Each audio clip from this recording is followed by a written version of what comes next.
to Homeville Presents presentation. My name is Chip Jeremy, president of the Homeville Museum. We have two more presentations in the Homeville Presents series for this winter and spring. The next one will be on April 4th.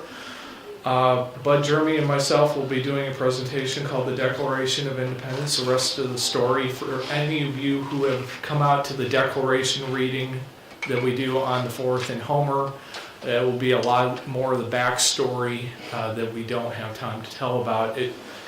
And on April 18th, Greg Smiley will be doing a presentation on Smith Corona. Greg was one of the last employees. He was there up until basically the end of their time here in Cortland. He's done a lot of research, and we're looking forward to a really good presentation. We're also hoping that we get former Smith Corona employees to come out. That would make the day even better. So if you guys can get the word out on that, we'd appreciate that a lot. Today our presentation is on the Homer Braves. And I will note that Dewey Griggs was one of their managers, and the Reef, I call them the Reef grandkids, but they're a little old, and forgive me for saying that, but we do have the Reefs here. They were Dewey's grandkids, and we're glad to have all of you here today. Tony Kissel is from Cortland. He has written an award-winning story about Truxton native and Hall of Famer John McGraw. He has co-authored a baseball book, The Legend of Wild Bill Setley, thank you, and published other articles about the Groton, Coronas, and Cortland Wagon Makers baseball teams. Welcome. Thank you.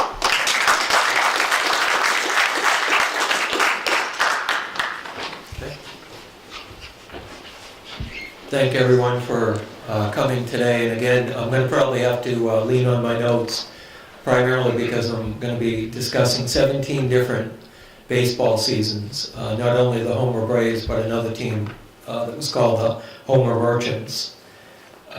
What I'll do is I'll take a break halfway through the presentation. I think you'll probably want to just unwind, and then if anyone has any questions or wants to discuss something, we'll take a short break. And then we'll continue with the boom years, the golden years of the Homer Braves, and then followed by a decline. It's interesting that key words these days is social media, and back then social media was prominent in the decline of the Homer Braves and almost every semi-pro baseball team in the United States, and a lot of minor league teams. Right now we're in springtime, even though you won't know it if you look outside, but there's a great tradition in the village and the town of Homer, one that I've been a part of, and I think some of you have also been a part of, and that's the opening day, the parade, Homer Little League, where what happens is all the teams, the managers, the coaches, and some of the parents will all meet at Homer Intermediate School. They used to have the marching band that would also be there with them, and they would march from Homer Intermediate School to Griggs Field.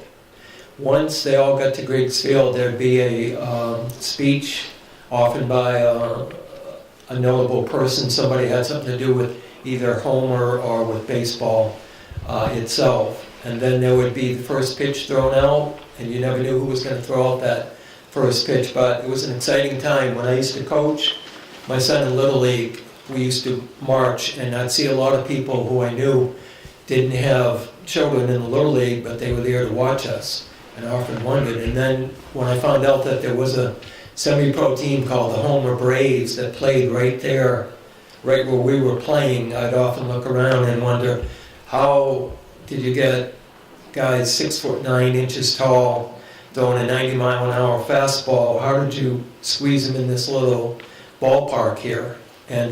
But this tradition actually probably started back 75 years ago, and that was when the Homer Braves, the Homer Merchants, used to have an opening day parade as well. They would meet at Briggs's garage often, and everyone would get together, the players, Dewey Griggs, Chugga Davis, the manager. There would be a band or two, They would march from there up to what was then called Municipal Stadium.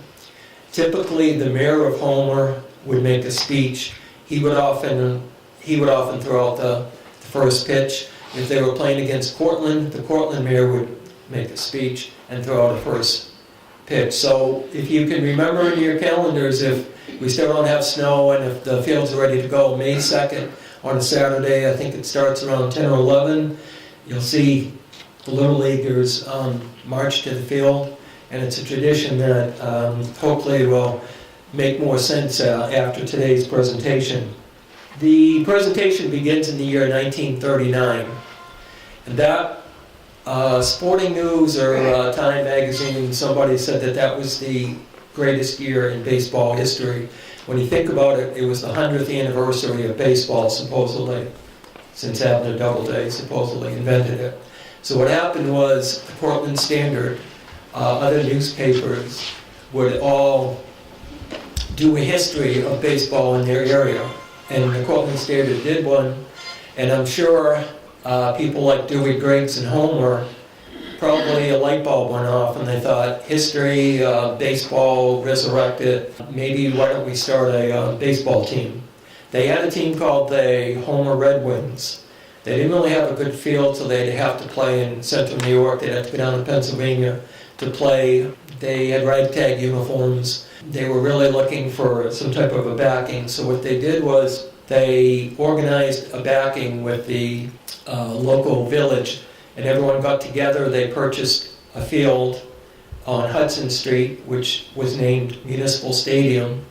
At this point, what I'll do is tell you that on April 25th, 1939, the Homer Baseball Club was incorporated. The club actually was a business, non-profit business, and it had a mission statement. I do want to tell you that history of Homer does go back as far as playing baseball. The earliest box score that I've been able to find for Homer goes back to 1865. The Civil War ended 3 or 4 months earlier. In August and September, a team called the Homer Monitors played a team called the Syracuse Central Cities. I guarantee most of you probably never heard of those two teams. The Syracuse Central Cities were the best amateur team in Syracuse. The Homer Monitors were an excellent team. They were basically the young 20-year-olds from Homer, business people, business owners. My guess is they all graduated from Cortland Academy or Homer Academy, and they liked playing baseball. And it was both games they played, one in the county fairgrounds and then one up in Syracuse, were very close. Went down to the last inning, and then they would have a dinner after. The history of baseball in Homer goes back a long, long time, and not just back to the 40s. But what you're looking at now is the Homer Red Wings from 1938. And I don't know if you all can see the different names, but this was the team before the Homer Merchants and Homer Braves. And you can see there's, I think, 3 Reagans on that team. And Dewey Griggs, that was his team. And okay, so getting to the mission statement. The mission was to foster, encourage, and develop athletics in the village of Homer, to provide gymnasium and playground facilities, and to equip, maintain, and support athletic teams and provide recreation facilities for the young men and women in the village of Homer. The Homer Baseball Club, Inc. would strive to make better and more useful citizens of the youth of Homer through the medium of good, clean sports. Okay, I'm going to continue speaking about 1939, then we're going to switch to 1940. The Homer Merchants joined the Syracuse Post-Standard Press League. All the newspapers throughout New York State had semi-pro leagues. They were called press leagues. The Post-Standard had 3 or 4 different leagues in this area, and the Homer team was going to be in with Cortland and some very good teams. And one of the problems with the rules were the players all had to live in either Homer or Tuxton, Cincinnatus. You couldn't have Cortland players play there. You couldn't have players from St. Tully or from Syracuse or from Ithaca. So Homer was at a big disadvantage when they're playing against teams like Cortland or Ithaca or some of the Syracuse teams. And I'm sure Dewey Griggs didn't like that first year. They finished in 7th place. They won 4 and they lost 13. They had an overall record of 12 wins and 15 losses. But he found one way of trying to make this work for the Homer team. He had his best pitcher, Bob Nugent, and his best catcher, Chick Meehan, come and live with him. So technically they were now residents of Homer. Bob Nugent was a minor league player and Chick Meehan was a professional basketball player. So he had already kind of learned how to work the angles and get things to work for him. What I found fascinating, and I think some of you will probably be aware of this, but in June, Dewey Griggs and his wife invited the ball players over his home, and what they did was they looked at the video of the opening day game against Moravia, and they also watched a boxing match. But I thought that that was fascinating, that there are actual videos from 1939 of baseball players and baseball games in action. Getting back to the 100th anniversary of baseball, we also have Little League founded down in Williamsport that same year. You have the Hall of Fame opening up in Cooperstown that very same year.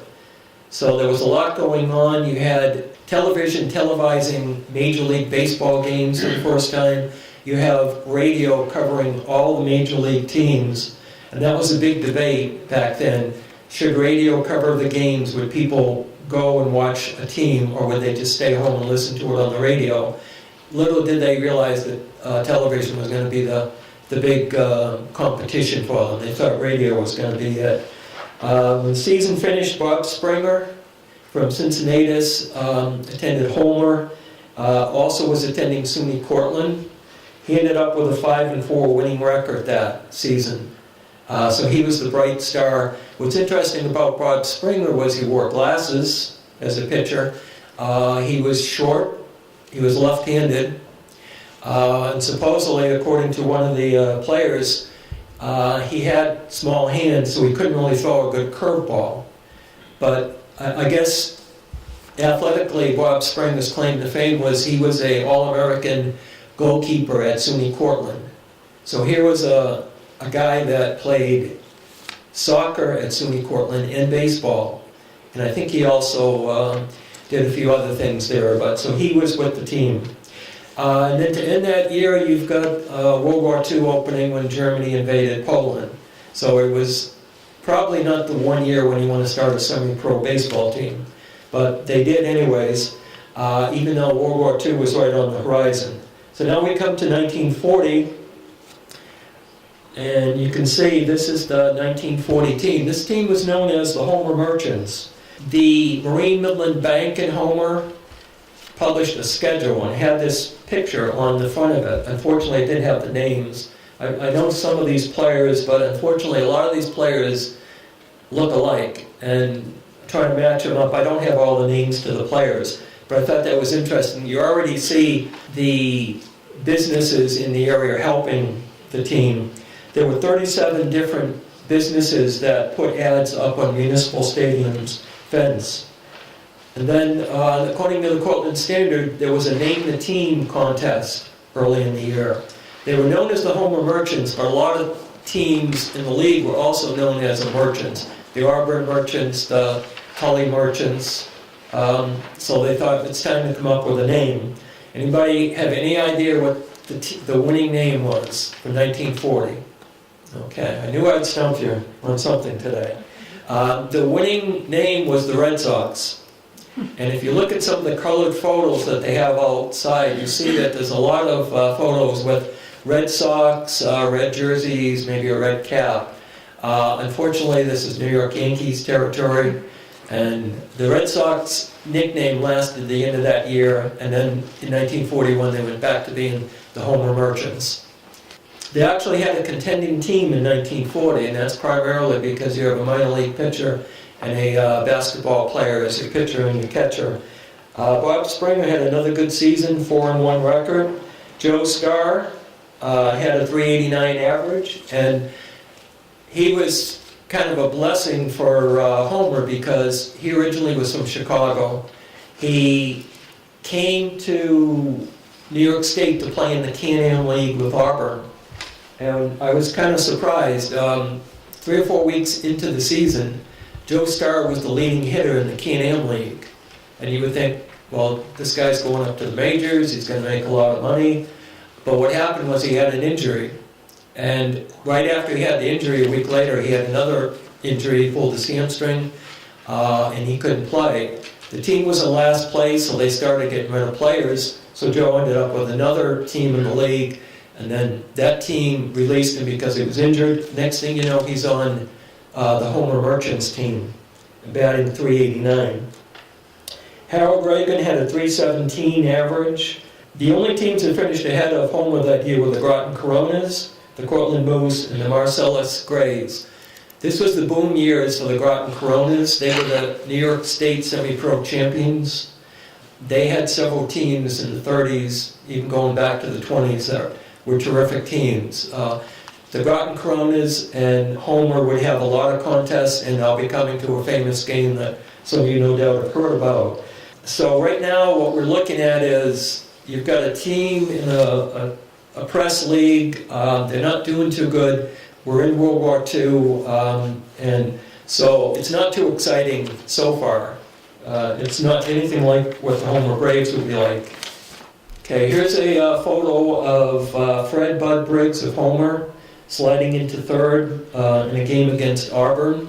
There aren't a lot of action photos. A lot of the photos I was able to obtain were from the Cortland Standard. This is a pretty decent one, and this will show you some of the sponsors. The outfield fence literally had 20, 30, 40 ads all the way across it with all the local sponsors, and that was used to get their uniforms, upkeep of the field. And this was the final standings. You see Groton in first, Cortland, Groton Coronas won, Cortland, Marcellus, Homer, Moravia, King Ferry. The Cortland Standard, Homer newspapers, the Cortland Democrat, all covered the Homer Merchants and the Homer Braves. Unfortunately, during World War II, what I found was that coverage on baseball was kind of like the last thing on their mind. 1942, moving ahead a year, Dewey Griggs became the business manager. He was no longer the manager, and he was also scouting part-time. I guess he was a bird dog scout for the Boston Braves. The gentleman that took his place as the manager was Ted Kleinens. Has anyone heard of Ted Kleinens? Interesting individual. He's one of the few major league players who fought in both World War I and World War II. When he fought in World War I, he played baseball, and he started loving it. By the time he got out of World War I, he became a semi-pro player, and he got better and better. And next thing he knew, he was in the minors, and actually I think he pitched for the New York Yankees at one point. So he was a major league player. He was dropped to the Syracuse Chiefs. He was starting to lose some of it because he was in his 30s. So Syracuse dropped him, and Dewey Griggs grabbed him in an instant. And also what happened for Homer was right field is a very short distance. Left field was almost 500 feet. So what you wanted were good left-handed pitchers that could make sure that the left-handed batters weren't hitting 300-foot home runs. So what Dewey was doing over the years was getting guys like Bob Springer, Ted Kleinens, Johnny D, great left-handed pitchers to kind of neutralize the other team's left-handed batters.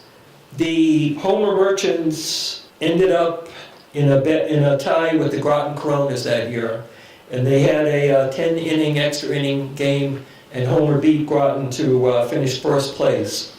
They were in the Southern Division of the Press League. They beat King Ferry in the playoffs, but then they lost to the Groton Coronas in the finals. Duke Erickson and Ted Kleinens were battling. Duke Erickson, I interviewed him on Church Street years ago. Interesting gentleman, and we talked about baseball. We talked about primarily the Groton Coronas. And this game here, what was interesting was Duke Erickson is pitching a shutout. Ted Kleinens is pitching a shutout. They get into the ninth inning. The score's 0-0, and it's for to win who's going to win the playoffs and the trophy. Duke Erickson comes up to bat, hits a home run, and Groton wins the game 1-0. Duke had played minor league ball and was good when he was real young, and I'm not sure why he didn't go further, but he was a great pitcher and he was also a great hitter. And he was an opponent for Homer, but he also was a teammate. He would be on the Homer Braves in later years. By the end of 1942, almost the entire team was now overseas fighting in World War II. The hitting stars were Bob Springer, batting .333, Dutch Castelline, .321, Maurice Page, .286. Things were so tough for Homer that they even had 15-year-old Bernard Watson pitch in one game. He was at Homer Academy, or now Homer High School, 15 years old, and he's pitching semi-pro ball. Ted Kleinens, after World War II, would become the Syracuse University baseball coach.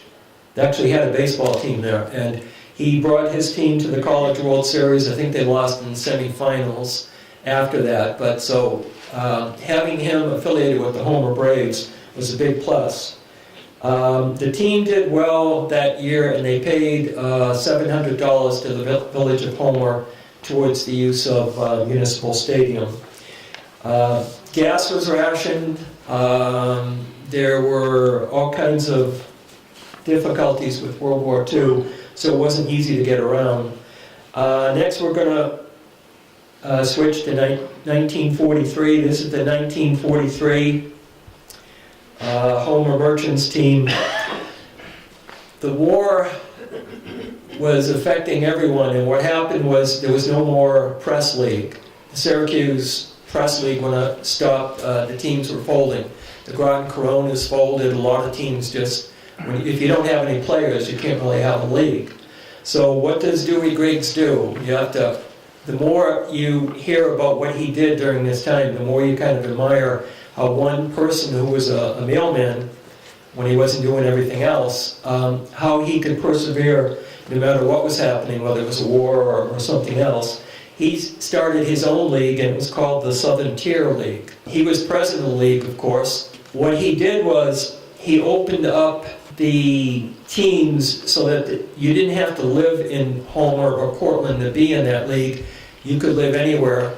You could be a former minor league player. You could be a former major league player. You could be maybe a high school kid that was drafted, and you want to give him some seasoning before he moved on. So that was a big lift. Also, the players could now be paid. I've read Johnny Gee made upwards of $100 a month or $100 a game to pitch. A lot of the players got smaller amounts, but they were true semi-pro players. The teams he organized were Homer and Groton. Groton was still around. Cortland, Tully, Auburn, and the Syracuse Air Base. It was a great season for Homer. Unfortunately, because of World War II, there was little coverage. The team went undefeated during the season. They finished, I believe, 11-0. They swept the playoffs over both the Groton Coronas and Auburn. Their final record was 19-1. The only loss was to the Groton Coronas in an exhibition game that didn't really count. And that was a game pitched by a guy who came for one game and was gone. So they could have ended up the season undefeated.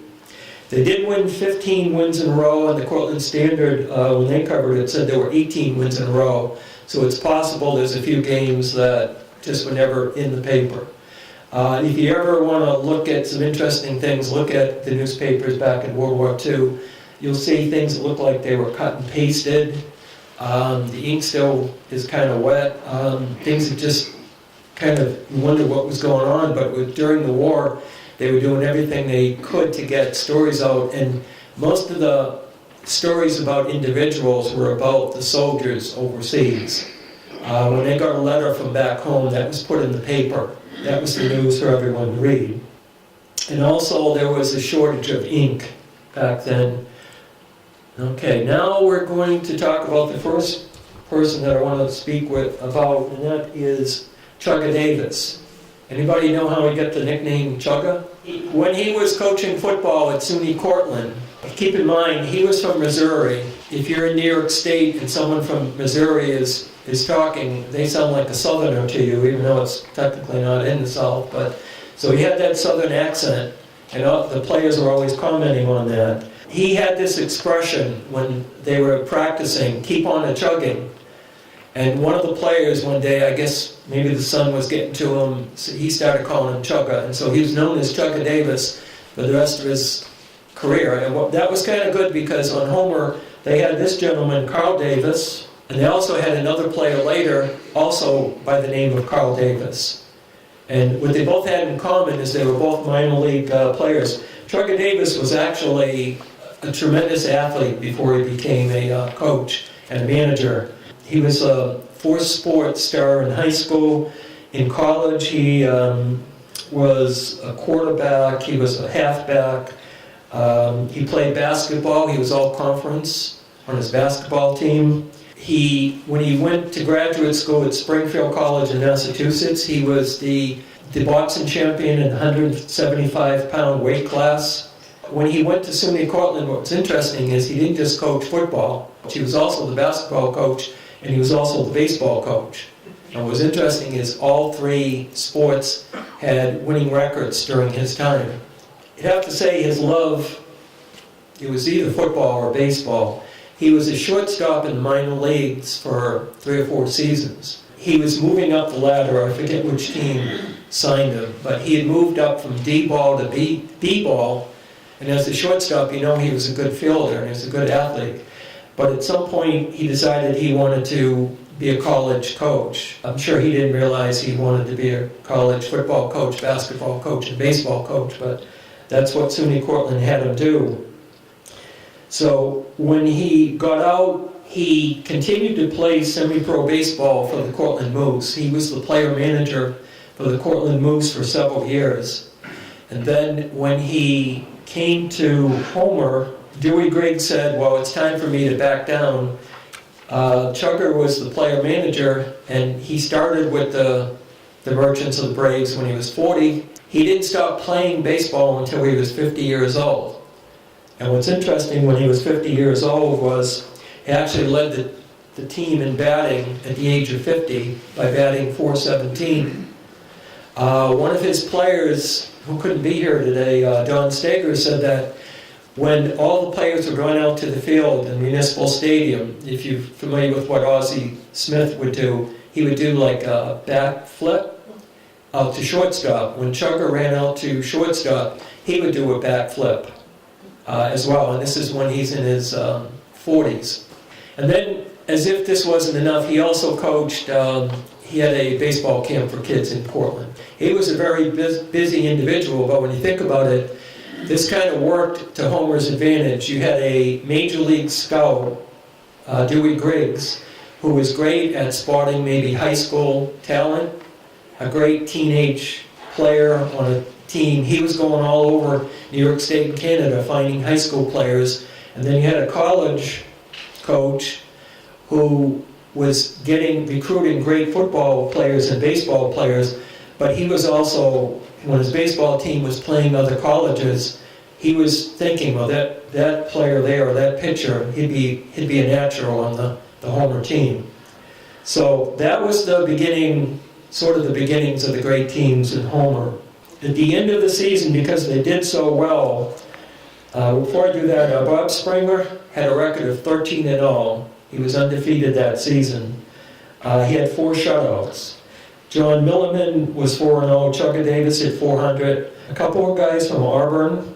Barney Hearn hit 477. Jack Dempsey, 439. You've got another guy hitting 431. Don Stager hit 311. George Brockway, the owner of Brockway Trucks, gave every player at the end of the season a sports jacket. They also got trophies for the #1 team in the league and for the playoff winners.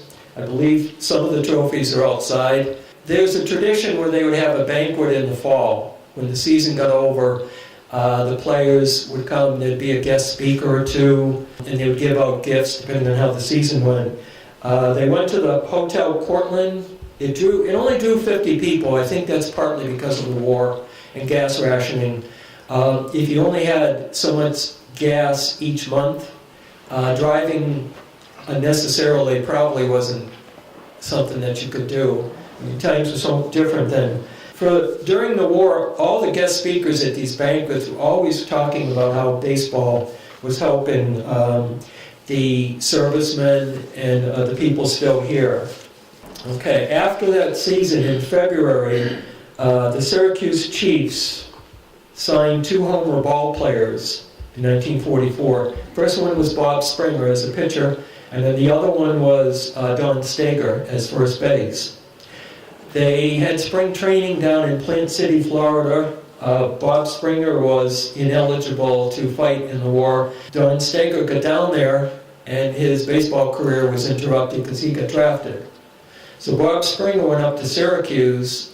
He was going to pitch for 2 years with the Syracuse Chiefs. That's how good of a player he was. And Don Stager, meanwhile, had gone off to fight in the war. And this is Don.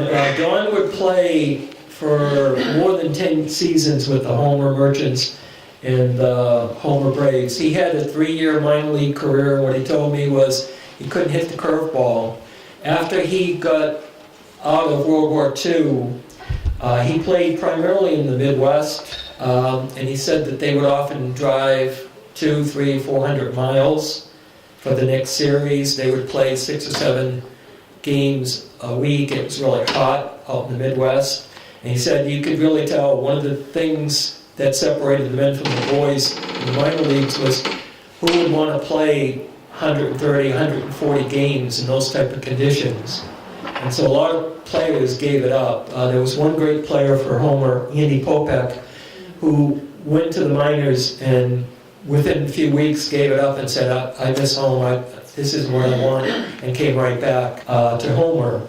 So the Homer Merchants saw the best pitcher leave, and they also saw their first baseman leave. But they ended up first place in the Southern Tier League again, and they beat both Sydney and Auburn in the playoffs, finished with a 21-6 record. The Groton Coronas had folded, so they took 3 or 4 of the Coronas players. They added a few minor league players. They added a former major league pitcher named Ace Williams. Dewey and Chugger were always finding these former major league pitchers who had enough to strike out the semi-pro batters. They also had a few high school players. Kurt Gardner of Cincinnatus, Johnny Logan of Endicott, and Stub Ryan of McGraw.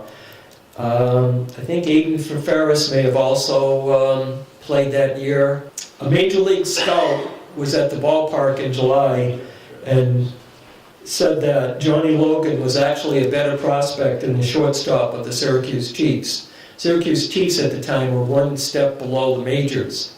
And here's a major league scout coming to look at Johnny Logan for the Homer team in Municipal Stadium and saying, this kid in high school is better than this guy up at the Syracuse Chiefs. So he was interested in him. The scout also said that Kurt Gardner and Stub Ryan were going to become professional ball players, and Don Stager was the best first baseman in the league. This is one year where there's very few box scores. The only thing I can tell you was Johnny Logan played very well. Kurt Gardner and Ryan and Stager also played well. Getting to Johnny Logan, let me see where he is here. Okay, I used to have his baseball card. When I was a kid, I'd have a lot of baseball cards as long as the player wasn't on the New York Yankees, because I'm a Red Sox fan. I had his baseball card. And Johnny Logan being on the Milwaukee Braves, a team that beat the Yankees, he was a favorite of mine. I always thought his last name made him he had to be either Irish or English, and it turns out he was actually Russian. The last name was spelled Login, but it got changed when they came here. He went to Union Endicott High School. His nickname was Yatcha. He had that in the minors and in the major leagues. And what that means in Russian is be quiet. Apparently his parents were always telling him to be quiet in Russian when he was young, and so all of his friends thought that was his nickname, so they always called him that. He was a great athlete, and I was able to find a few quotes of his that I think kind of appropriate. One is, when I was 15 or 16, every Sunday I'd take a Greyhound bus 40 miles to Homer to play semi-pro ball against college boys from Cortland State Teachers College. I was supposed to get $5 a game, but they must have put it on the installment plan, because if they paid me $5, then I've been a professional. He was still in high school. He was 16 years old. He's riding a bus up here to play because he liked baseball so much. Dewey Griggs, who once he ended up signing him to a professional contract, wrote, "I knew Johnny Logan was a natural the first time I laid eyes on him. Take a look at his hands. They're big and quick paws, ideal for a shortstop. But then Johnny excelled in any sport. He led it in 4 sports in high school: football, baseball, basketball, and track. I remember watching him perform at halfback one year during the New York All-State playoffs. That kid was a wonder at football." So his first work out in Homer, he said of Dewey Griggs, he was a mailman, kind of a hunchback individual. And then, this is the honest truth, the first workout in Homer, I took a bus ride there. I met Dewey Griggs. He approached me and said, "Logan, I've been hearing a lot of things about you, and we're going to have a workout." "Fine," I said. And I went into the dugout. I put my jersey on and I looked, but I had 2 left-footed shoes. So I laced my left foot good, then put the other left shoe on my right foot. And Dewey says to him, "Logan, you ready to work out?" He said, "Yep, let's go." So he says, "What position are you going to play?" "Shortstop." So I'm a shortstop for 15 minutes. Dewey hits me ground balls to my left, to my right, about 50, 20 minutes, and I handled it. Finally, we're sitting in the dugout, and I'm sweating, and he said, "What's with your shoes?" I said, "What's wrong with them?" He said, "You've got 2 left-footed shoes." I said, "Oh, I can't believe that." So finally he said, "God." The next time I showed up for a ball game in Homer, there was a brand new pair of shoes sitting there. So that's one way I got a brand new pair of shoes without no money, by making a mistake. Okay, and he signed his first contract from Dewey for $2,500, and that was a lot of money back then. And the first thing I did was give my mother $1,500, and I kept $1,000. My family was conservative. They were poor in them days. $1,000 was like $1 million. I was supposed to jump from semi-pro ball into A ball, and that's a pretty good jump for a young kid. But Dewey Griggs told me, "John, you got ability. 2 or 3 years, you'll be up in the majors." And I believed him. And that came true. Here's the Homer shortstop playing in the major leagues for a number of years. He also played in Japan. And one quick story about him, they were always looking at his hands. And then Dewey Griggs once said, "Where'd you get those hands?" And Johnny Logan's answer was, "I've done quite a bit of milking."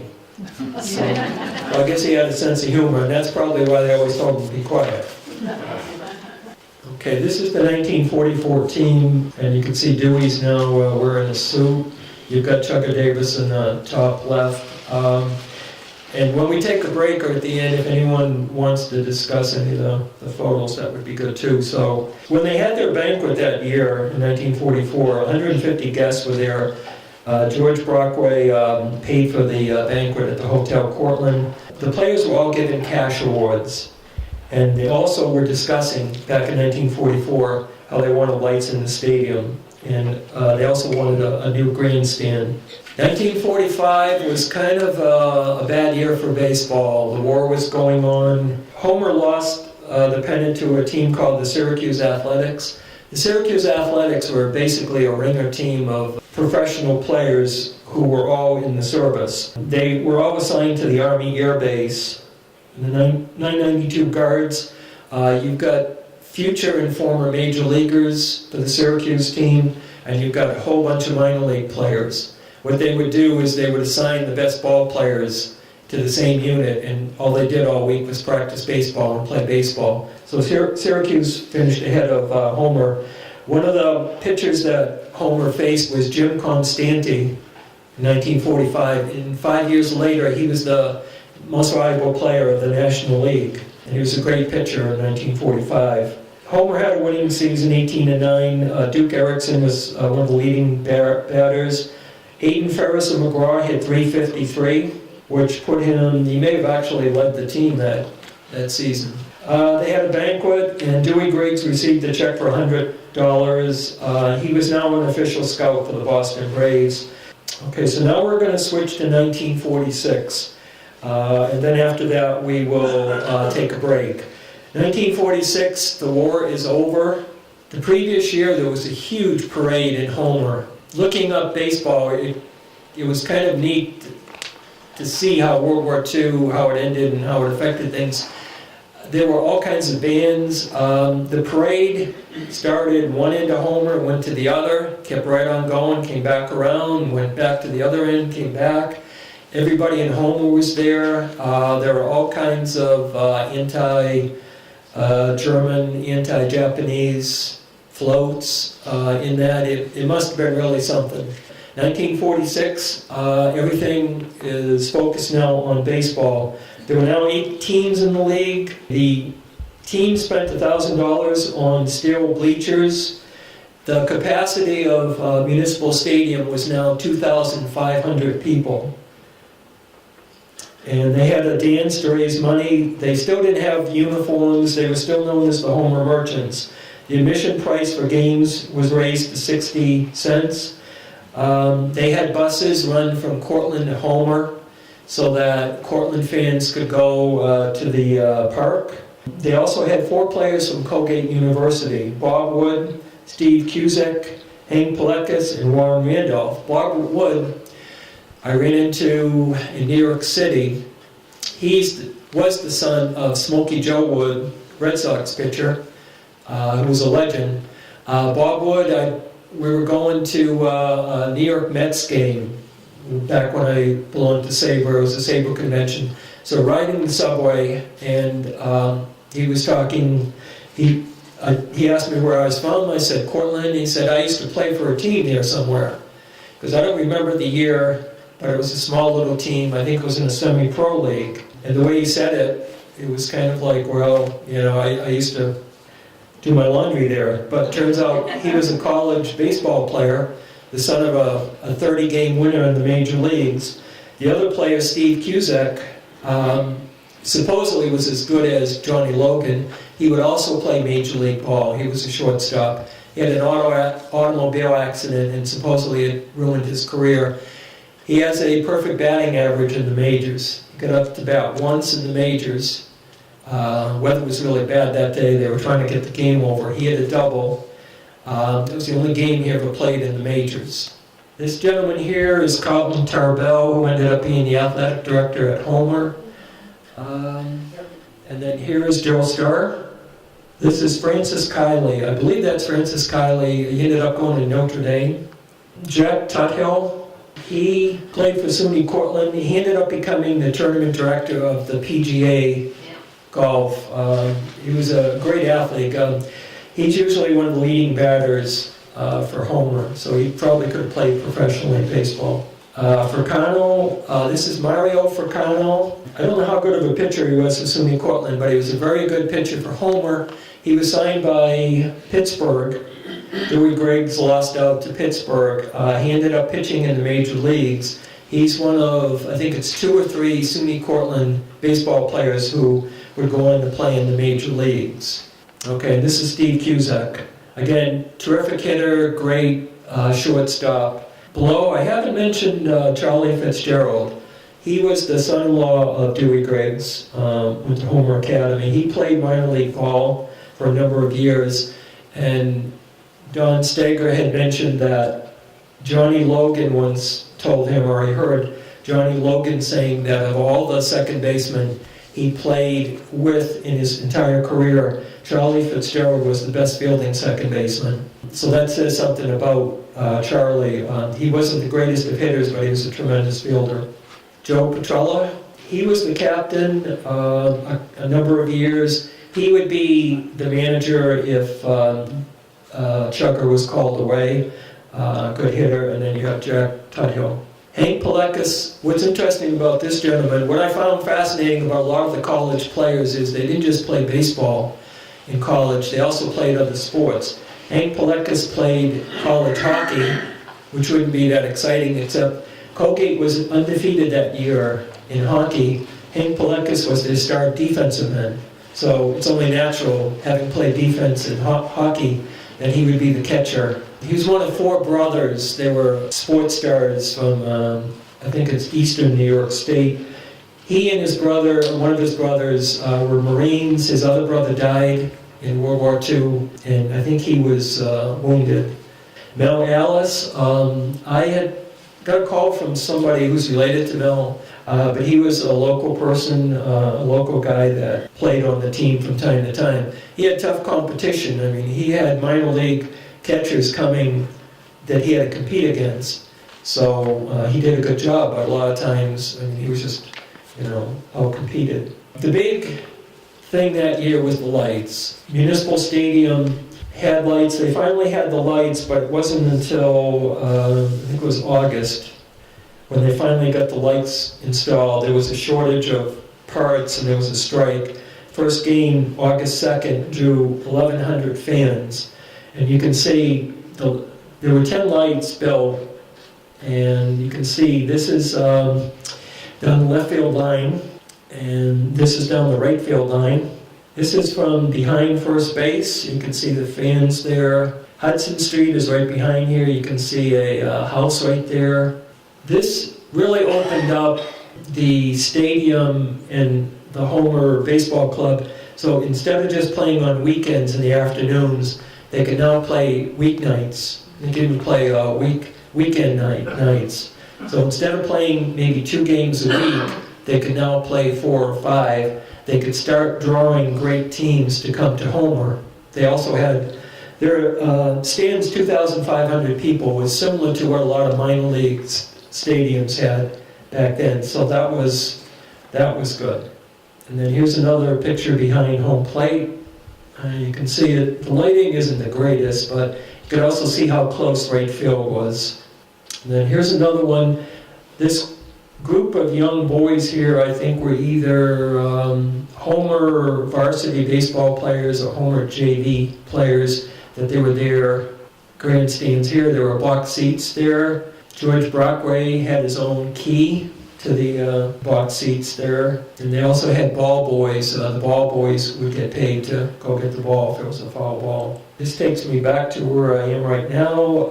The Cortland Standard ran a full-page ad. A lot of sponsors were helping with the lights. What they wanted to do was give everyone a chance to have a bond and be part of the lights. So they needed to raise $10,000 to pay for the lights. So everyone could do a 2% bond. It was kind of like a war bond. The bonds were only $10. And the idea was, as they got more and more attendance, they would pay off the bonds. And the first night game was against Cortland. The night games that they played didn't start until 8:30 at night. That's kind of late, and I think those games got over at 10:30. And the first night game, Homer beat Cortland 2-1. And the second night game was against a black team called the New York Black Yankees, and nearly 2,000 fans were in attendance. You could see the attendance pick up the minute they had night baseball. And again, you have a very strangely designed ballpark. You've got a creek behind here in woods, so they couldn't go too far in right field. The right field line was somewhere 300, maybe 325 feet. Right center was 325 feet. Center field wasn't that long, but then if you go way over here to left field, it was almost 500 feet. And the lights were inside the ballpark, inside the fence, so a lot of left fielders would be traveling out here. The minute they got past the light, it was pitch black. They couldn't see anything. They would lose the ball, so they'd just have to go run around in the dark. One player actually hit a ball all the way to the left field fence here, 500 feet. There was a hole in the fence, the ball went through the fence, so he ended up with an inside the park home run. So the season, they finished first in the league, and they beat the Groton Croners in the playoffs in 1946. 47-year-old Ted Kleinens pitched. He was 3-1, but he had a lot of injuries from the war. Night baseball basically doubled their attendance.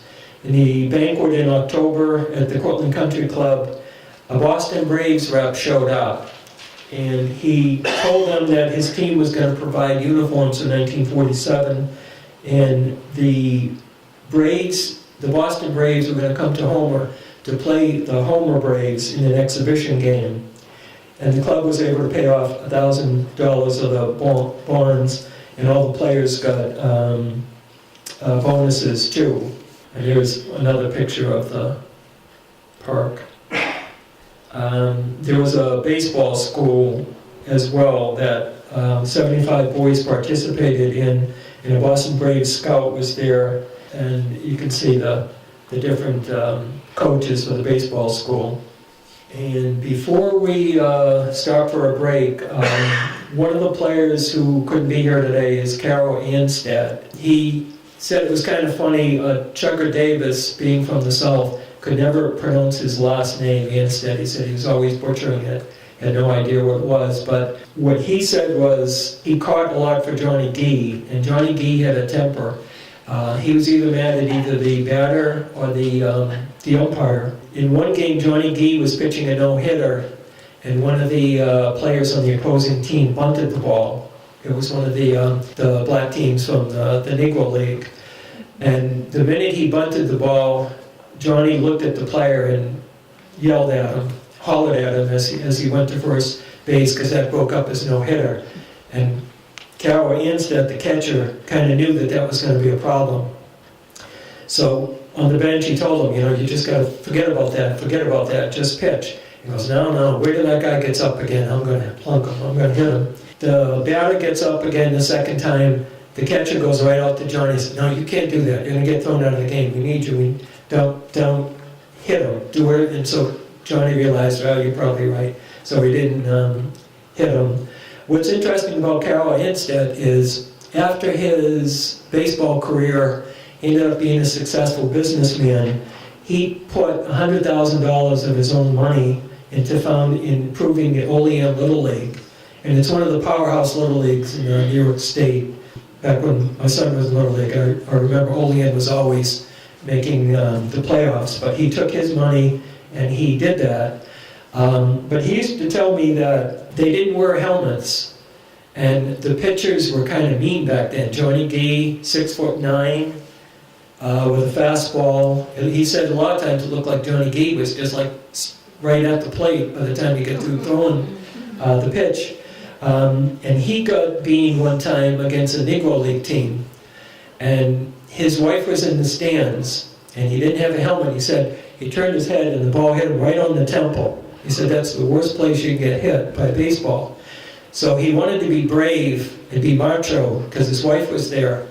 And the umpire said to him, take your base. So he wanted to let her know that he was not hurt and that he could walk.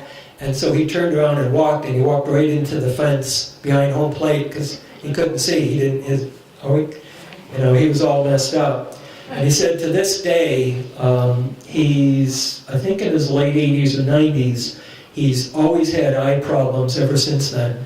He also was one of those kind of funny guys, how you ended up here. He ended up playing college ball in Ohio. He was from Cincinnati. He played for the Naval Academy. And then he heard that Syracuse University was looking for ball players. He didn't know anything about Central New York. He didn't know that the first day of spring there'd be snow out on the ground and that you couldn't play baseball. So he switched colleges to Syracuse University, and when he got here, he said, couldn't believe it, you can't play baseball in the spring. So he was kind of sorry that he ever moved to Central New York. He couldn't be here today because he still lives in Olean. It's too long of a drive for him, unfortunately. But he still goes to work every day. He works out of his home. He still has a job, even though he's either 85 or 90 right now. Unfortunately, I wish he could be here because he could probably tell us all kinds of stories about Johnny Gee. Bill, what position did you play for the Homer team? Played behind Charlie Fitzgerald, second base. Second base, okay. I didn't get to play much. No. You played in 1941, and then there was a good article recently in the Homer News about you in World War II, and still it's quite an accomplishment, and I want to thank you for coming. Played in the Army. Played for the Army. Okay.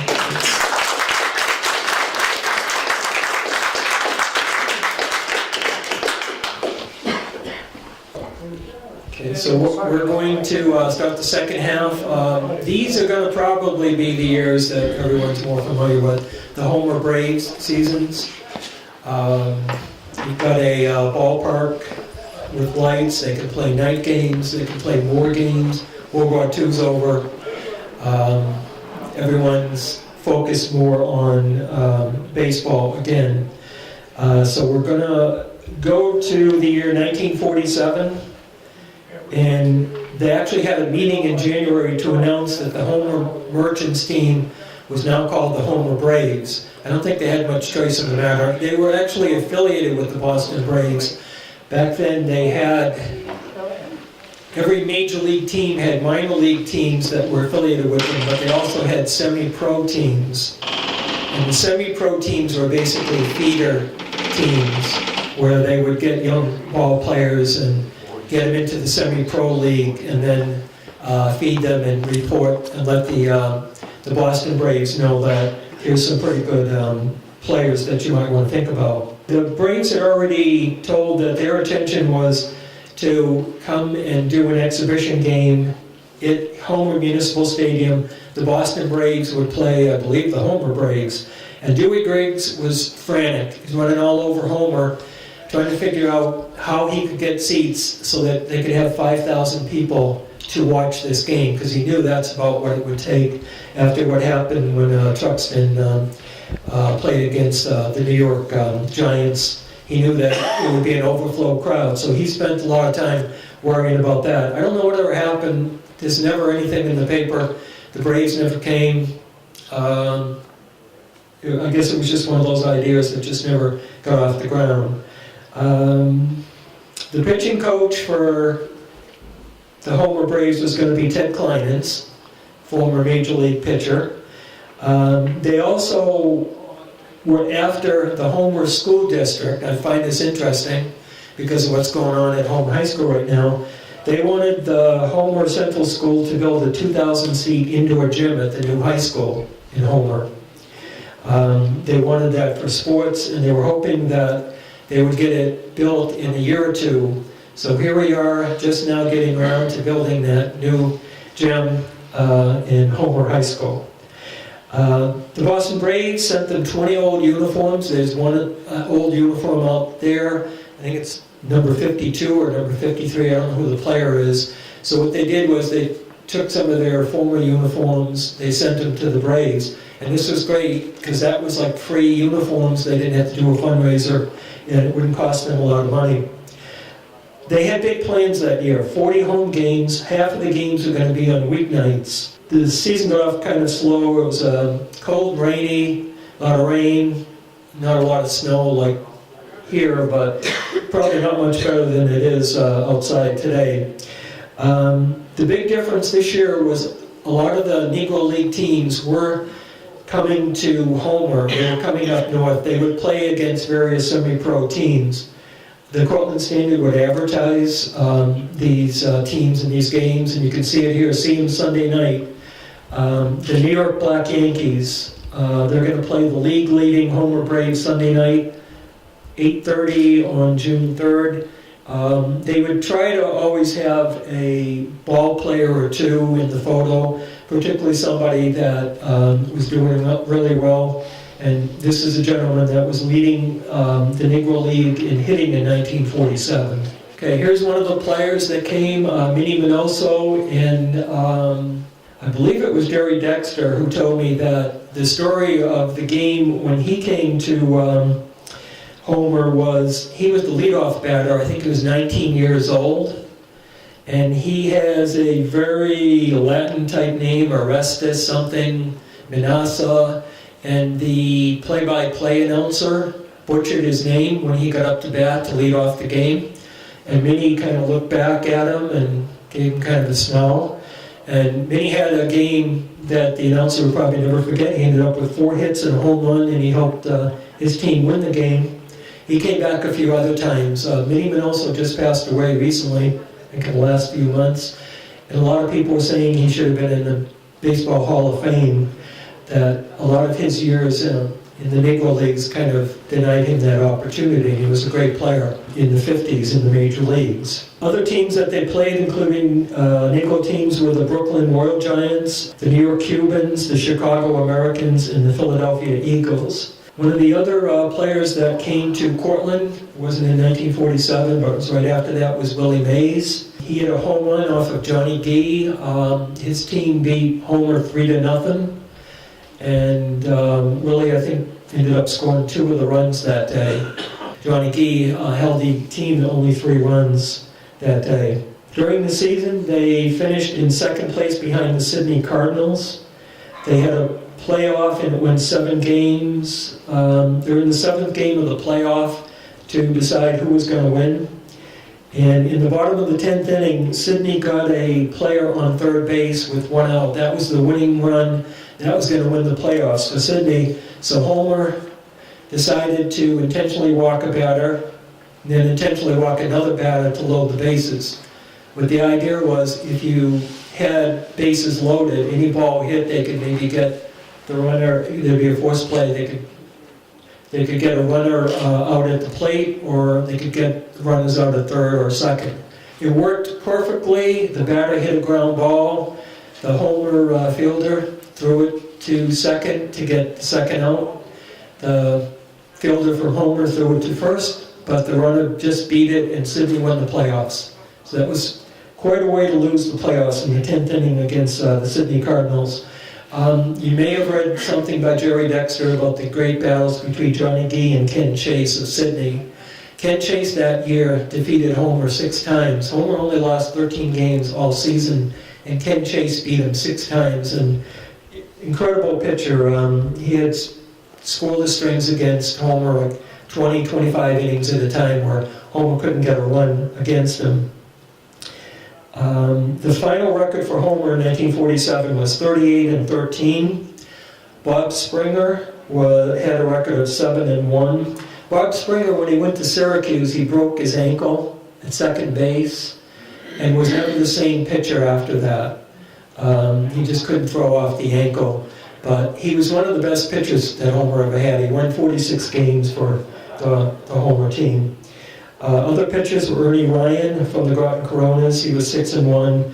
Hitting stars were Jerry Lane. He was a major leaguer. Steve Cusack, another major leaguer. One of my favorite players from the Homer Braves was Slivers Slavinsky. With a name like that, you kind of know that he's an interesting character. He was from the coal mines of Pennsylvania. When he was in junior high, his father took him out of school and made him work in the coal mines with him. Eventually, when the economy got better, he let his son go back to high school, finish out his high school career. Slivers ended up playing halfback for Syracuse University. And in a big game against Colgate, they played, weather was kind of like it is outside. In the snow, the score is 0-0. The players can't run, the players can't do anything. Colgate hit a punt to Slivers. Slivers gets the ball, runs 70 yards in the snow, gets the only score of the game, 6-0, and it was like a great game. And so here we've got, in center field for Homer, we've got the halfback for the Syracuse University football team. He was also a great baseball player. Continue with him right now. What was interesting about Slivers Slavinsky was he ended up becoming the football coach at Bates College in Maine, and he was also the athletic director. He was there for 30, 40 years. They named a building or a field after him. So he became a famous college coach, just like Chugga Davis. Andy Popek had a good season. Chugga Davis, at the age of 44, hit .310, and Joe Starr hit .242. This team in 1947 had 5 major league players on it. You have Jerry Lane, Steve Cusack, Johnny Gee. Johnny Logan came back at the end of the season. His minor league season was over, and he came and played for a little bit, and Mario Fricano. So you have 5 major league players on the roster, and in addition, you have 15 minor leaguers on the rest of the roster. So you have 20 players on that team that played professional baseball.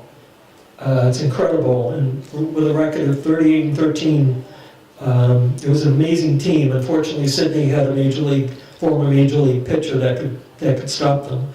The fall banquet drew 200 guests, and a Boston Braves player and a scout both spoke at the banquet. And Chugga Davis wasn't too happy finishing in second place, and he promised that the season 1948 would be a better season. This was Zip Northrop. Years ago, how many of you ever saw the movie 12 Years a Slave? It won the Oscar a few years ago. If you want to rent it, might be interesting to know that a relative of one of the Homer Braves is actually what that story is about. Years ago, I was following a player named Zip Northrop from Weedsport. He had played on the Cuban Giants, which was an all-black team, and he was the only black player on the Weedsport High School. For years, I was trying to get information on Zip Northrop, and then I run into this player, Harry Northrop, and in the Cortland Standard, they call him Zip Northrop, and I'm thinking, I'm getting my players all mixed up. This was Harry Zip Northrop. He was the son of Zip Northrop. He was from Port Byron. His father supposedly had the talent to play in the major leagues. Harry came here to play, and his great-grandfather was Solomon Northrop, who is the main character in the movie 12 Years a Slave, where he gets conned by what he thought were friends, and he ends up being a slave for 12 years, even though he was free. This gentleman was playing for the Homer Braves, and I'm sure he never told anyone the story of his great-grandfather, but he was a good player, a good hitter. He also pitched quite a bit.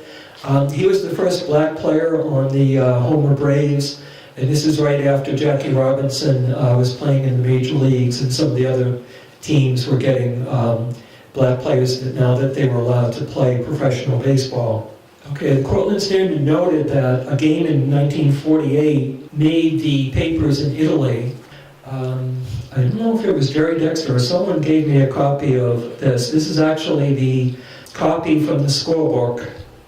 Duke Erickson had this. This is actually the famous 0-0 game that took place in August of 1948. Homer's leading 2-1. The game is played in Groton on an afternoon. I think it was a Sunday afternoon. Game starts at 3:30 in the afternoon. Teams were doing everything but scoring. Duke Erickson was pitching for the Groton Coronas. Great pitcher, great hitter. Johnny Gee was pitching for Homer, and it was the playoffs. They were playing in Groton. Attendance was 925 people. The two teams were getting a lot of runners to third base, but they just couldn't get runner across the plate. Duke Erickson kept getting better and better as the game goes along. If you look at the scorebook, it's really hard to try to figure out what happened here, because whoever was keeping score did his best, but you don't expect a game to last 22 innings. That's almost 3 full games that they played. But you see, they went 9 innings, then they went to the 14th inning. Somewhere along the line, he's got the 15th inning and the 16th inning, and then he goes over to the 17th inning and the 22nd inning. Duke Erickson retired 14 batters in a row from the 17th inning on before Joe Starr finally got a single. Johnny Gee struck out 15 batters. Twice Homer threw a runner out at home plate. Both teams had the bases loaded and no outs, but neither team could score a run. According to Duke Erickson, when I interviewed him, he said a lot of the Groton fans decided that having dinner was more important to see who was going to win the game, so they left the ballpark, went home and ate dinner. They could hear the sound from the stadium inning after inning as runners were getting thrown out at the plate. They're thinking, well, I don't know what's going on. They might still be playing, so they would go back to the field and catch the final 4 or 5 innings. The game was actually called in the 23rd inning due to darkness. The final score was 0-0. Most of the players were 0 for 9 or 1 for 9. And Duke always felt a little bit sensitive that Johnny Gee once reported that after that game that Duke never pitched again. Duke actually did pitch for the Homer Braves a few years after that. He may not have been the same pitcher, but he insisted to me that he could still pitch, even though he pitched 22 innings that game. I don't know how many actual balls he threw, a pitch count, but nowadays that would be unheard of. 2 professional pitchers pitching 22 innings. But it just shows you how intense it was. Well, there's Johnny Gee. This is when he's pitching for Syracuse in the minors. Johnny Gee always had a history around trouble. He was 6'9". They didn't really have a lot of professional doctors and people who could help him. And if you look at that wind-up and delivery, you can see he's an accident waiting to happen. He was a bonus baby. He was signed with a $75,000 bonus, plus 4 players to get him. They thought he was going to be like a Sandy Koufax of his era, and then he had sore arm. He got off to a great start in the minors. Actually won 20 games for Syracuse one year. And there he is with the Homer Braves.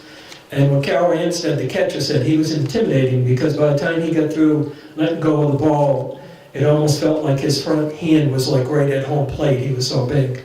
Unbelievable. I think he averaged something like 10 strikeouts in a 9-inning game, pitched a lot of shutouts. He won 60 games for Homer. His major league career, he just never really got on track, which is kind of too bad. Okay, and then there's Charlie Fitzgerald. Now, Charlie Fitzgerald was back in the minor leagues. He was playing with Kingston in the Border League. Homer had a Charlie Fitzgerald night. One of the problems with the pictures in the Cortland Standard and Syracuse was when you play night games back then with the photographers, you don't have the good modern technology. So this is the best picture I can come up with for him being honored by the Homer Braves. His team, his minor league team, I guess, didn't really honor Homer that day. They beat Homer 22-5. But what was interesting is a lot of the minor league teams that played Homer only had maybe a 500 record. Homer would do pretty good against minor league teams. They would win half the games. When they played Negro League teams, they would win half the games. So they were very competitive. They were basically a professional team, maybe a low minor league team level, playing in the village of Homer. Charlie got a lot of gifts, and there was a player on Homer called Al Homer, H-O-M-A, and the headline in the Cortland Standard, they couldn't wait to print this headline, was Homer wins for Homer, because he hit a home run near the end of the game that won it, which I thought was interesting. Joe Petrella had 340 that season, Slavinsky 328, a few other players hit over 300, and in 48, Homer finished 37-12-1. 1949, if you've seen this, there was an article in the Cortland Standard in 1973. It was reprinted in the year 2000. In 1949, the Southern Tier League only had 6 teams: Homer, Sidney, Groton, Ithaca, Binghamton, and Eastwood. Homer was going to win the league again. League record was 25-5. They swept Sidney in the playoffs. They also played 32 other games. They played the House of David. House of David, they all had beards, and they did play a couple of Negro teams. One was the Indianapolis Clowns. Another team was the Kokomo Clowns.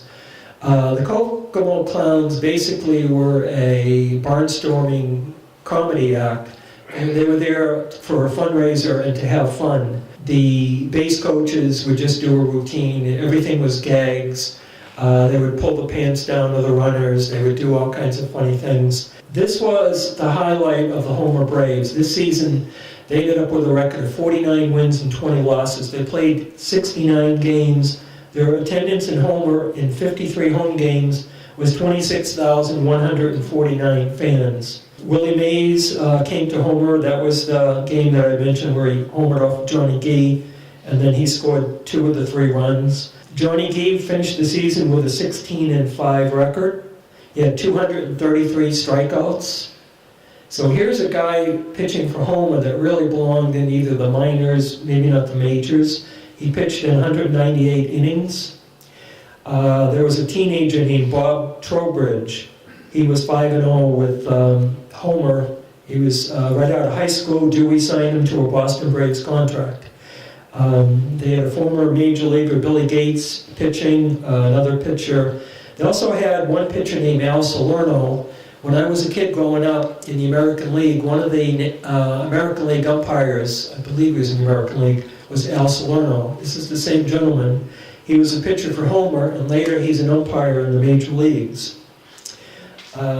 Zip Northrup, again, was the first black ball player. He hit 285. Andy Popek hit 10 home runs. Slavinsky hit 9. And 14 players from that team would play professional. And here you've got Jack Tuthill and Slavinsky playing on the team.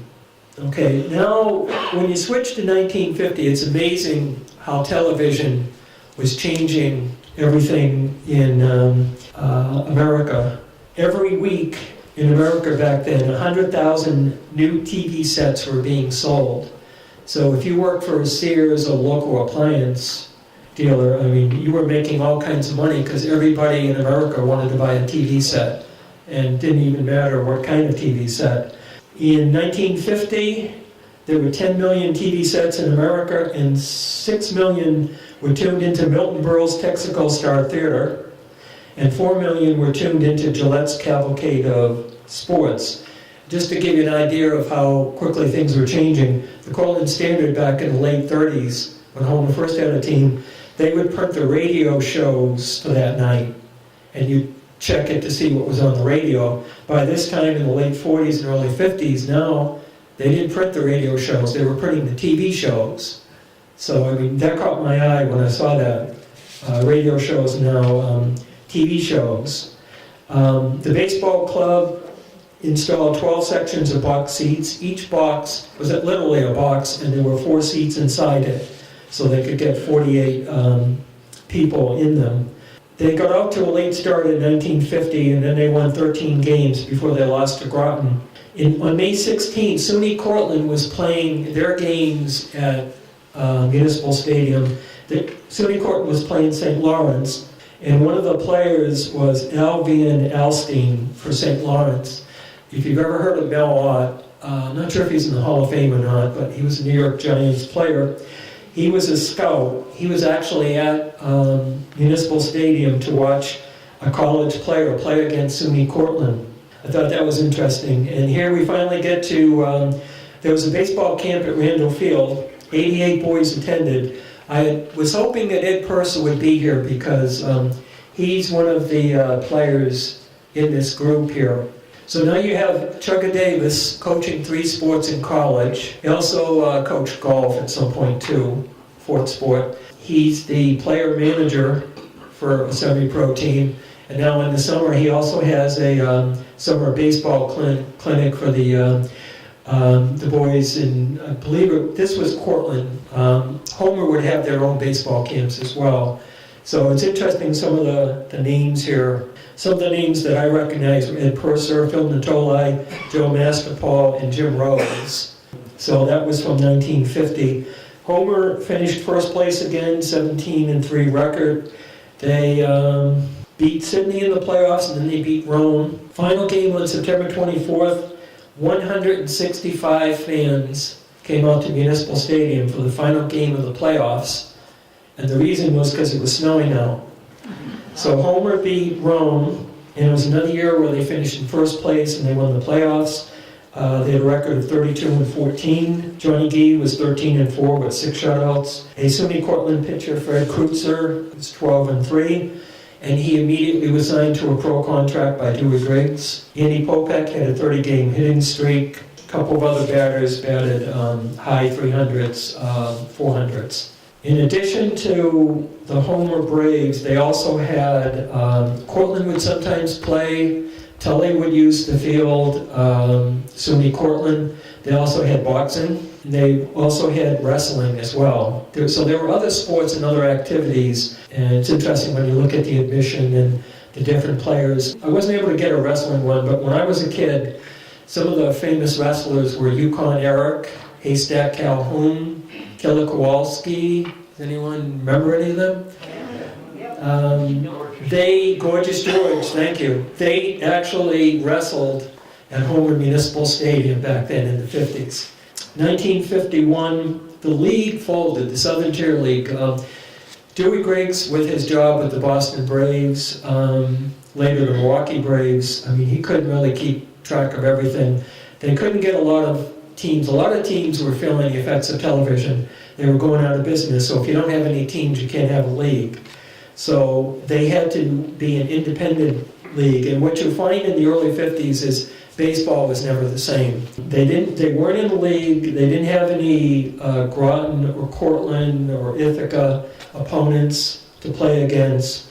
So they had a short 23-game schedule, And then to really hurt Homer, Johnny Gee pitched against Auburn's minor league team in the Border League, pitched well against him early in the year. So what does Auburn do? But they sign Johnny Gee and take him away from Homer for the whole year. So they lose their best pitcher, Johnny Gee, to a minor league team, and you can't really blame them. Homer lost to the Sampson Air Force Base from the Seneca Falls Army Depot. And that's a fascinating history, Seneca Falls Army Depot. When I first moved here about 30 years ago, they were closing it. I remember that. But it was an Army depot. I think at one time it was a naval base, and I think an Air Force base. Sampson Air Force Base would end up winning the Air Force Championship of America. So losing to them wasn't really that bad back then. Without Johnny Gee pitching half the games, they used 14 pitchers. Don Steger returned from minor league ball and hit .360 and hit 10 home runs.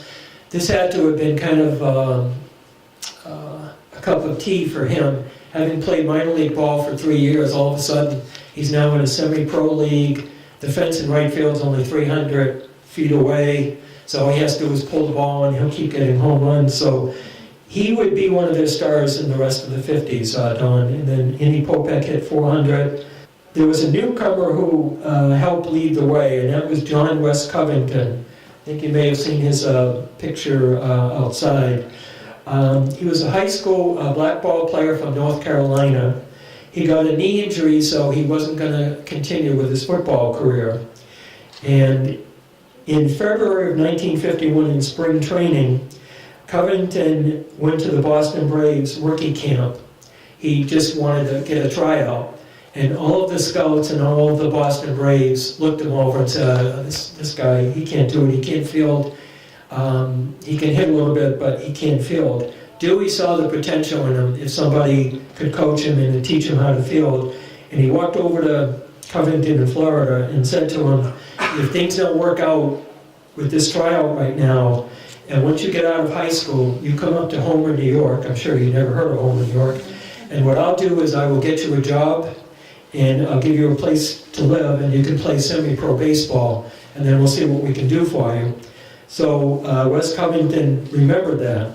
So in June, once he got out of high school, and this is in the Cortland Standard that Jerry Dexter wrote, they get a knock on the door at 4 a.m. Mrs. Griggs opens the door, and there's Wes Covington saying he wants to play ball. So he got a job at Oscar Schneck's. Skeggs. There were guess. Okay, his auto dealership, and he lived with the Griggs family. And Chugga Davis taught him how to throw, because he was throwing kind of sidearm and winging it, because he was a football player, not really a baseball player. So in his first game for Homer, he hits a home run.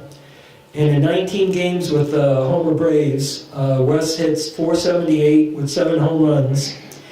And there were scouts from Brooklyn, the Brooklyn Dodgers, the Cleveland Indians, and Dewey, Boston Braves, watching him.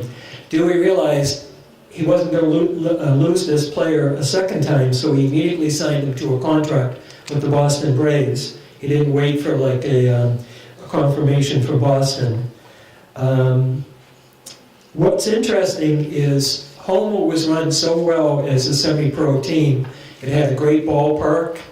By now, it's very well organized. The community liked it. That the Border League in Class C in New York State was looking for a minor league team. Cornwall had just gone out of business. They had disbanded. So they offered the minor league franchise to the Homer Braves. The Homer directors talked about it. They discussed it for a couple of hours.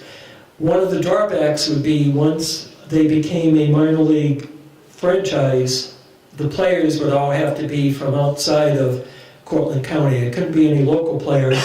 They would lose a lot of their autonomy and independence. So even though fans weren't coming to the ballpark anymore, they turned down the offer to be in the minor leagues. It was a mixed blessing. Had they stayed in the minor leagues, who knows what would have happened. The Border League would eventually fold, a lot of the minor leagues, because the television would fold. The Can-Am League in New York State also folded about this time. But as we know, the Homer Braves would soon fold.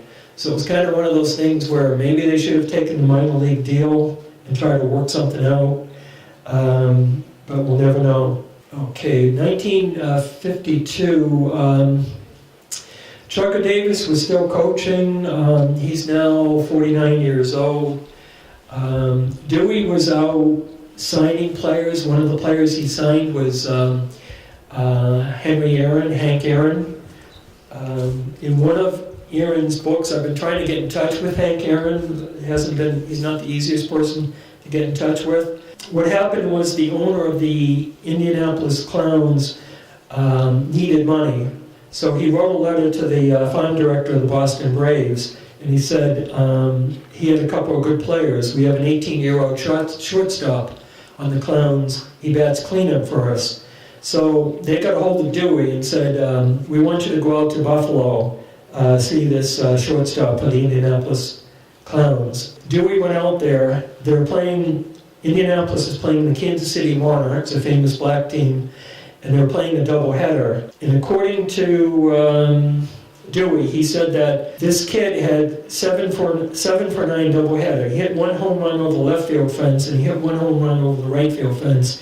He made 5 double plays. He didn't throw the ball, he just flipped it. But he went down to the dugout and he asked Henry Aaron, can you throw any better than that? And Henry said, oh sure, I can throw any way you want me to throw it. I was just throwing enough to get the runners out. Second game started, Henry has to go back in the hole at short to backhand the ball, and he threw the ball with everything he had and he got the runner out. Next thing you knew, Dewey's talking to the owner. Dewey knew that it was going to take $2,500 to get him, so he contacted the Boston Braves general manager. He said, we've got to make our decision in a hurry, there's other scouts here. He said, it's up to you. The general manager said to Dewey, it's up to you, is this fellow worth $2,500? And Dewey said, Mr. Quinn, I like this boy this much. I'm willing to put up the $2,500 myself. So with that was the deal. So Dewey Griggs signed Henry Aaron, which at the time nobody knew what was going to happen in the historic home run that Henry was going to hit years later. There's also a story, I'm not sure if it's true or not, that Henry batted cross-handed, that he flipped his wrist around, and that Dewey taught him how to bat the correct way. It seems kind of far-fetched that he would have played all those games and one of the other players on his team wouldn't have known that. And they had another great shortstop that year, a guy named Joe Edgley. He was just graduated from Manlius Academy, and he was going to be the next Johnny Logan for Homer. He had a good year at batting, but he never made it to the major leagues. He was just a minor league shortstop. Duke Erickson was now on the Homer Braves, and he hit 10 home runs. They also got another former major league pitcher from the Boston Braves, Jim Prendergast, hit a 5-2 record. Bob June had a 6-4 record. They had a tryout camp July 1st through July 3rd. The Boston Braves would try out boys ages 16 to 22 at Homer Municipal Stadium. 5 of the boys that tried out would get signed to minor league contracts. Dewey signed one player, Bob Folkens of Penyon. So these are players that weren't from Central New York. These are players from all over New York State. And major league teams were always having tryouts like in Ithaca or Binghamton, or in this case, Homer. One of the scouts was ex-major league manager Billy Southworth of the Boston Braves. And this was going to be the final season in Boston for the Boston Braves. They would move to Milwaukee. And Dewey Griggs now found that his employer wasn't in Boston anymore. He was way out in Milwaukee. So now we're going to 1953. They're in a new league called the Finger Lakes League. The teams are way up near the Thruway. You've got Newark, Sampson Air Force Base, Phelps, Geneva, and Syracuse. And this is going to be Chuck Davis's last season. And it was going to be the last year for a lot of the players. Johnny Gee would never play again for them. Charlie Fitzgerald, this was his last year. Andy Popek. Andy Popek was a farmer locally, Mel Alice. And the only 2 reported attendances in 1953, 200 fans show up to one game, 400 fans show up to another. They finished in second place. They won the playoffs They finished with an 18-6 record, but they only had 15 games at home. The attendance was poor. There weren't really that many good semi-pro teams in the area. Most of the teams had disbanded, so it's kind of a credit to Homer that they were still around. In the batting star for Homer was 50-year-old Chugga Davis with a .417 average. Johnny Gee batted second. He was back on the team. He had a 10-3 record. Don Steger had 5 home runs. Dutch Castelline had 300. There were a lot of SUNY Cortland players that were on the team. By now, 26 million households own TV sets. And instead of only 6 million watching the #1 show, 15 million people were tuned into I Love Lucy on average, and 14 million were tuned into Dragnet. So it's interesting, as you follow the baseball team declining, the households watching television is increasing year by year as more and more people get TV sets. Now we come to 1954. I guess you could say the only good thing that happened in 1954 was that the semi-pro championships in New York State were held in Homer and Syracuse. So half the games would be played in Homer and half would be played in Syracuse. There would be 20 teams. The winning team would go on to the National Semi-Pro Championships out in Wichita, Kansas. And this is really important back then. Some semi-pro games would have as much as 70,000 or 100,000 fans attending them in the United States. Towns really took this serious. SUNY Cortland had a lot of players on the team. Clarence Powell, a couple of outfielders, Bill Carey as a pitcher. Cortland High School had Ed Purser, Ron Pirelli, Chuck Perfetti, and pitchers Lyle Griswold and Dick Hammond. I'm not sure where Homer baseball players were at Home High School, but so you have 5 players from Cortland. The new manager was Colin Tarbell. He was the athletic director for Homer. Maybe that's why they didn't have Homer players. But one of the quotes was, "The team is now young and green and will try to make up and hustle where it lacks in experience." So you have basically high school players and college players trying to compete against semi-pro, minor league, major league players. They only had a 14-game schedule, and they would actually play factory teams back then. So in the double elimination state championship in the semi-pro, Homer won the first 2 games. They lost the 3rd game 1-0 against Manoa. They won another game. They got into the semifinals. They played the Ithaca All-Stars, which sounds like a ringer team. All-Stars means basically they probably got them from all over. It was a 10-inning game, and they lost to Ithaca by 1 run. Ithaca would go on to win the tournament and become the state champs. And then the coverage sort of ends. You don't know what happens to Ithaca. Did they go to Wichita? I assume they did. They were supposed to play New Jersey. New York and New Jersey state champs were supposed to play in Homer. Another good season for Don Steger, batted .370. Lyle Griswold, high school pitcher, had a 3-0 record. And one new young umpire made his debut in the semi-pro tournament, and that was Jim Particioni, or Parge. He was one of the umpires, which caught my eye the second time I looked at that. And by then, half the United States owned TV sets. So it was kind of just time. The days were numbered as far as semi-pro baseball. In 1955, I looked and looked and looked and thought, well, what happened? Where's all the games? They didn't even form a team until July. They played 1 game a week on the weekend. They played 5 games. They won 3 and they lost 2. 2 of their games were against a team called the Groton Coronas, but it wasn't really the same team. It was just a bunch of younger players. A player from Cincinnati named Harold Preston won 2 games. His son, I think, got me started on the Homer Braves because he came to me at another presentation once and mentioned that his dad pitched for the Homer Braves and if I knew anything. So I started trying to find him, and 2 years later, here I am, knowing more than I expected to know. So Harold, after winning 2 games for them, got signed to a professional contract and went south. Ed Purser hit .294. Jerry Williamson from Cortland hit .333. Ron Pirelli hit .417 Frankie Anderson hit .467. There's very little after that. You wonder, if they would talk about the Homer Braves. I know there was a Homer Merchants team in 1957. There were other amateur teams, but it's sort of like it just all kind of phased out and everyone went on to something else. And I had mentioned Dewey Griggs. He's a scout for the Braves, the Boston Braves and Milwaukee Braves. I mentioned Johnny Logan.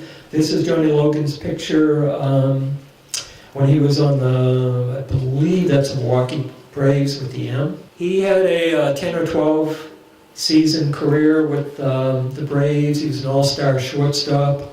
And then you have Henry Aaron, Milwaukee Braves outfielder. And again, he was signed as a shortstop. A lot of great shortstops, once they got into the professional ranks, ended up being put where they were the strongest. But some of these baseball cards, if you're like me, you probably had these back then and never realized they would be worth a lot of money. This is the player report when Dewey Griggs signed Henry Aaron. He had to fill this out, and the Hall of Fame has all these for a lot of major league players and scouts too. He has to fill out certain things, and what he put here is he a major league prospect? Definite. Great pair of hands, seems relaxed at all times, and a good wrist hitter.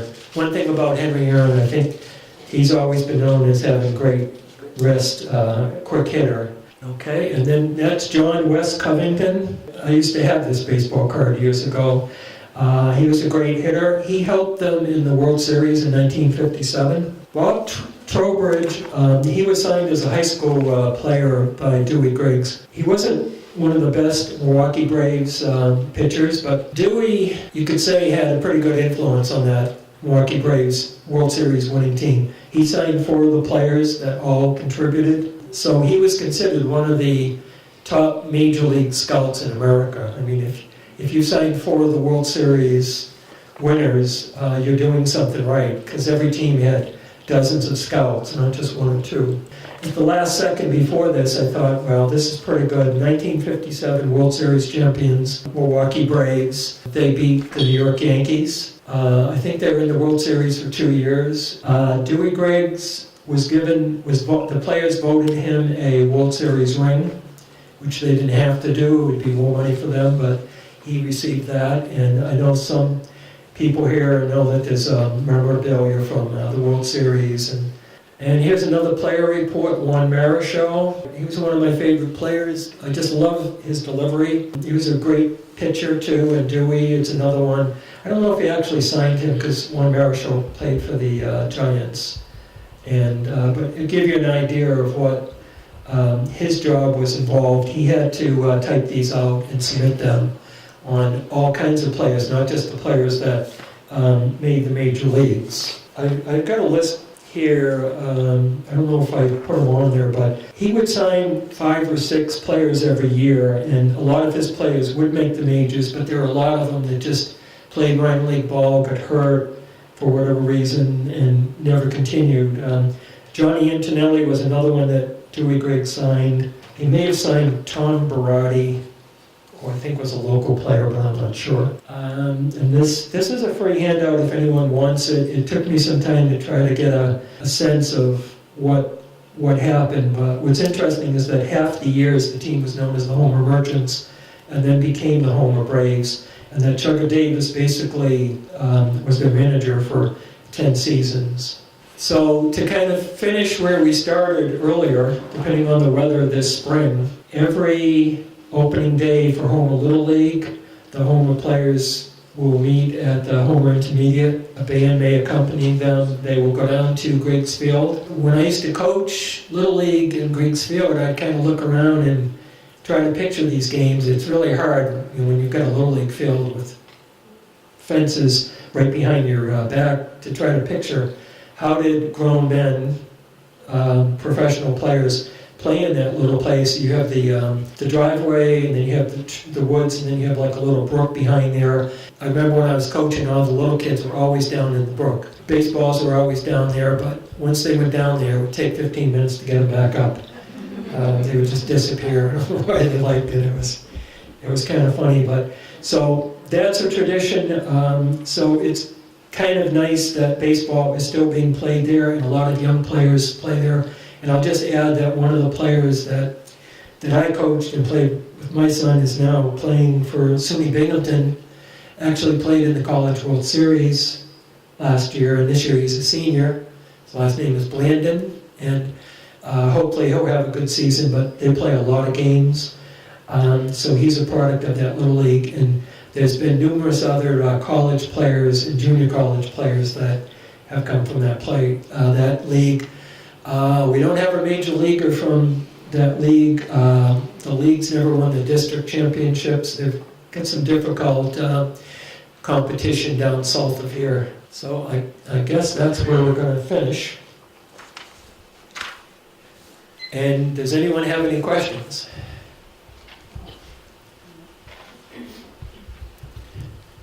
I did read the Henry Aaron biography that's out fairly recently.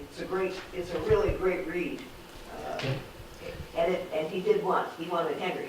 He was not Hank Aaron to himself, he was Henry Aaron. Yeah, and that's important. I mean, it's a lot of professional athletes and people in the limelight want to be called a certain name. I think we'd all feel the same way. But to me, it was interesting how good the players were, and they played in that ballpark. It would have been nice had they played minor league ball. You don't know if they would have succeeded, if Homer would still have a minor league team.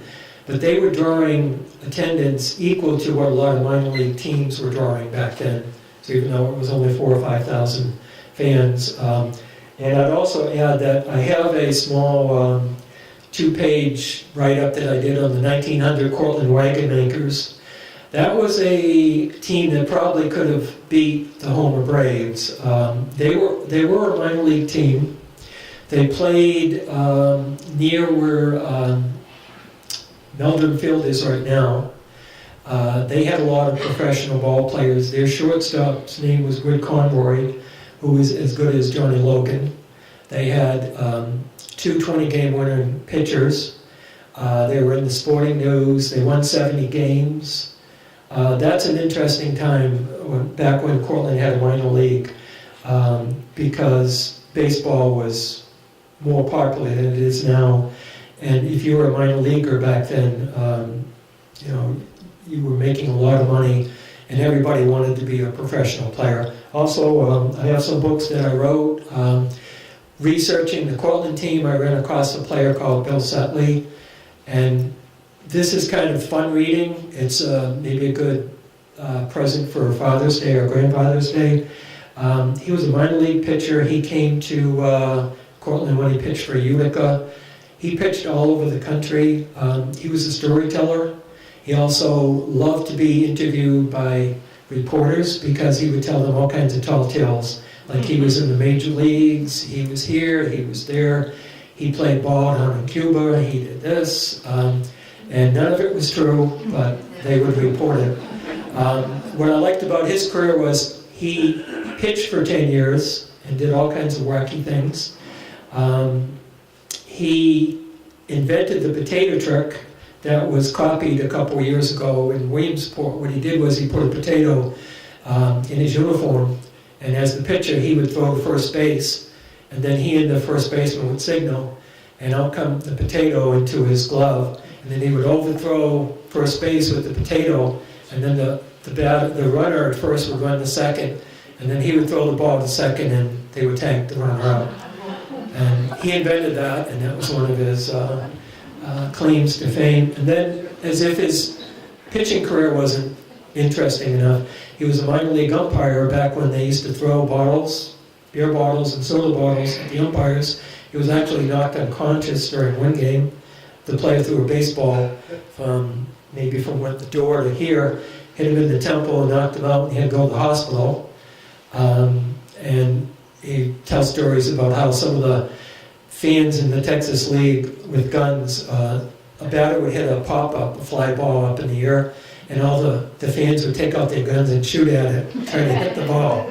And It was a completely different time back then, so I have those available as well. And there's also that free handout, so, and thank you all very much.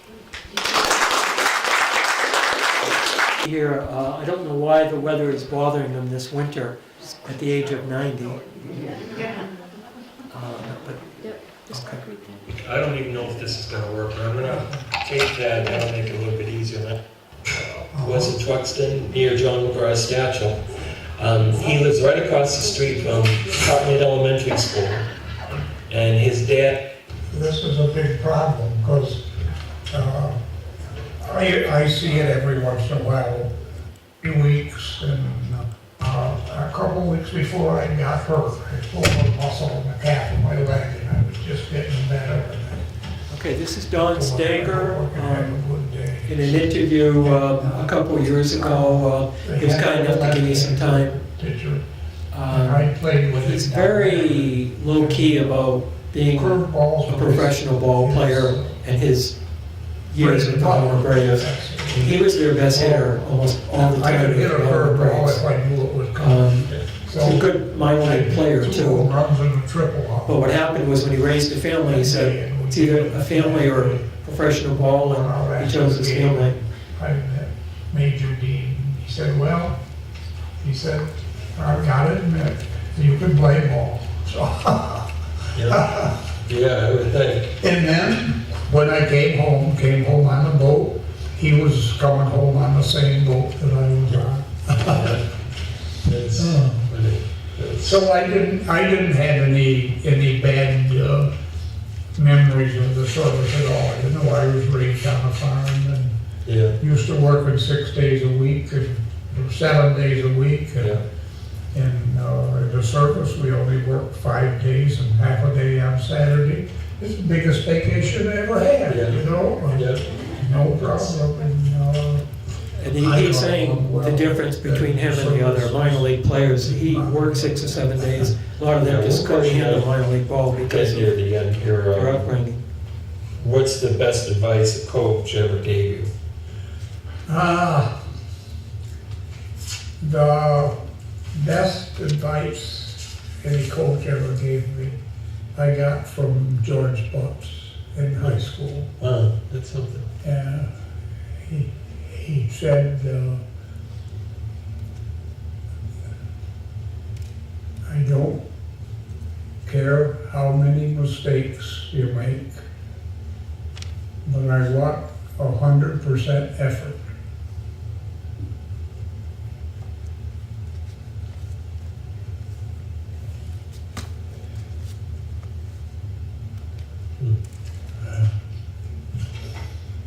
And I gave him 110. That's. So you went to Homer. Yeah. Let's see. Is there anything that you just remembered, or? See, what I'm going to try to do, Don, is this. I'm going to try to talk to Mr. Starr and anyone else. Okay, I'm going to switch gears now and see if I can get Ed Purser's paper a little bit. Let's see, I think it's this one here. That one? Yeah. Okay, let's do it. And I get, Testing 1, 2, 3.